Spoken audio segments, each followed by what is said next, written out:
Have you ever fallen so bad that no matter what you do, circumstances will always stop you from getting up? Good afternoon, Toastmasters. Good afternoon. It was an amazing sunny morning. There was an amazing sound. Vroom, vroom! A sound for which people cheered every time they heard. Vroom, vroom! A sound for which the heartbeat excited for the workers. Vroom, vroom! A sound that pumped adrenaline into the participants. Tires were screeching on the road, exhaust tips were coughing smoke, engines were drinking fuel and exhaling heat. It was an A1 car race. This race was a special race for the Speed Demon. Speed Demon was a nickname given to a person who was very famous for his risky and dangerous driving skills. Usually in a race, when a turning appears, a racer slows down and makes the turn.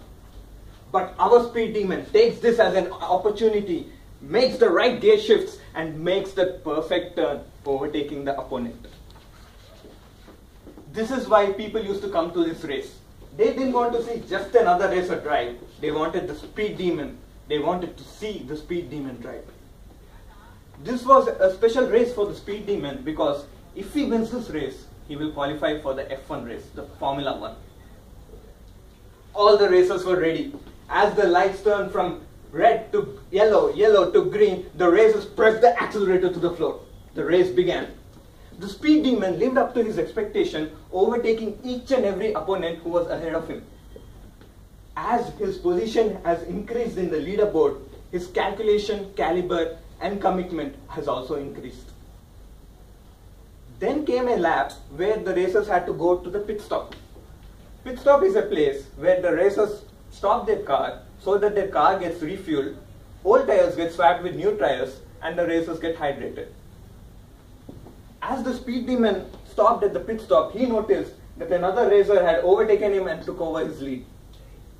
As the workers completed their setup, the Speed Demon charged towards the racetrack. As he was going, he noticed that there was a steep turning ahead.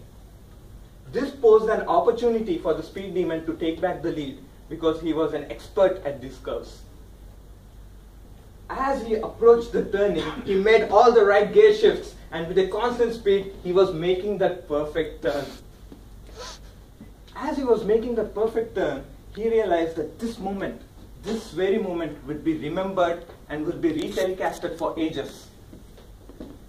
As he was completing that perfect turn, his left tire plunged out of his car, resulting his car to somersault throughout the racetrack. It was a crash of the millennium. The crash was so horrible that only a bad-fated person will survive the crash and live through the pain. As expected, our Speed Demon had a very bad fate and he survived the crash. The irony of his life was that he expected that this moment will be remembered and retelecasted for ages. For once he was right, but for the wrong reason. After he was hospitalized, it was immediately declared that he was in a coma. Coma, a state where you can hear everything, yet can do nothing. His heart was constantly telling him to jump out of the bed, pop those pills, and get into the car. But his body was lying there, motionless, like a cemented statue. As he was lying there, he heard two of his doctors conversing with each other. They were saying, this guy has a really bad fate. His head has been damaged, his ribs are broken, his spinal cord has been dislocated, and his career destroyed. Tears dropped out of the cemented statue. The Speed Demon was this close in qualifying the F1 race. But in a split second, his career, his dream was doomed. Immediately, the doctor started the surgery. One bad thing about operating a person who is in coma is that you never get to know whether the given anesthesia was sufficient or not. The Speed Demon could feel each and every cut. The pain when they installed the metal rod in his spine. The pain when they patched his head. The pain when they rearranged his ribcage.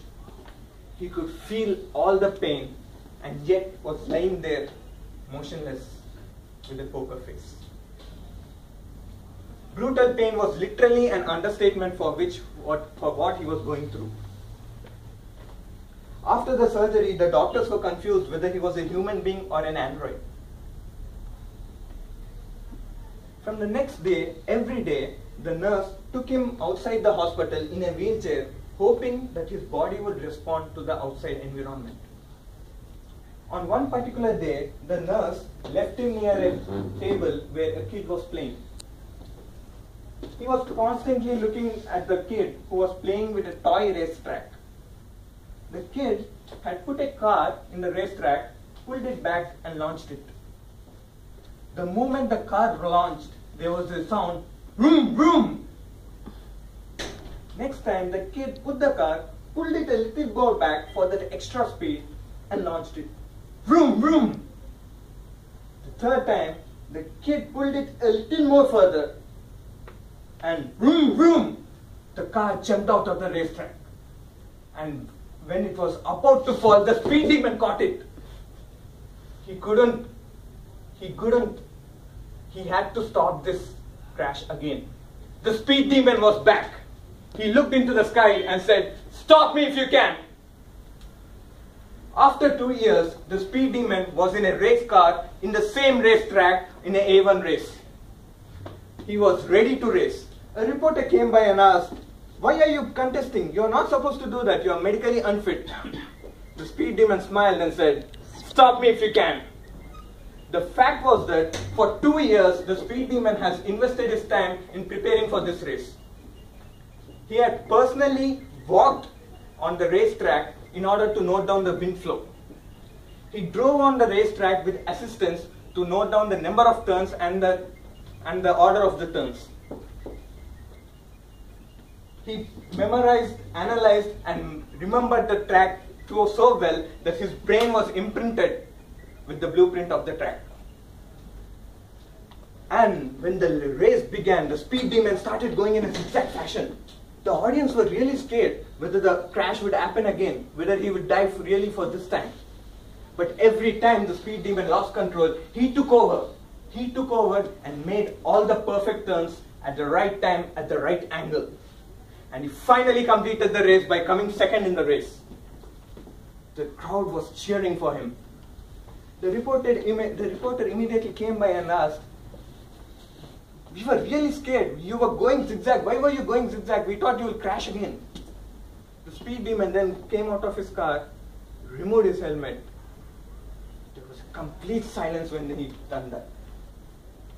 The audience was shocked because the moment they saw the speed demon, they realized that he was partially blind.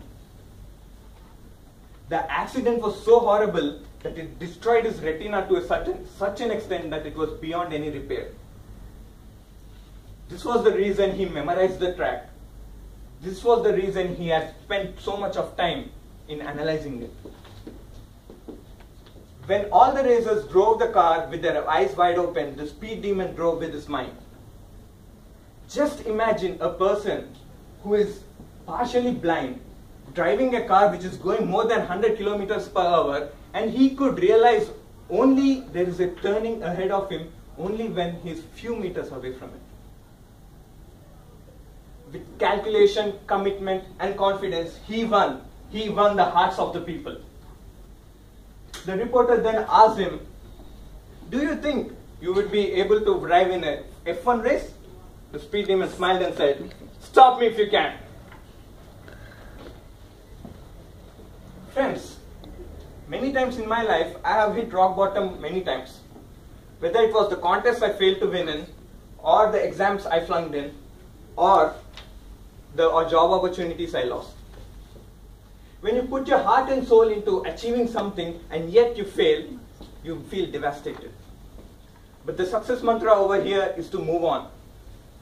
When you hit rock bottom, you tend to give up because of the circumstances. But what you do not realize is that when you are at the bottom, no matter what you do, you'll move in only one direction, and that is upwards.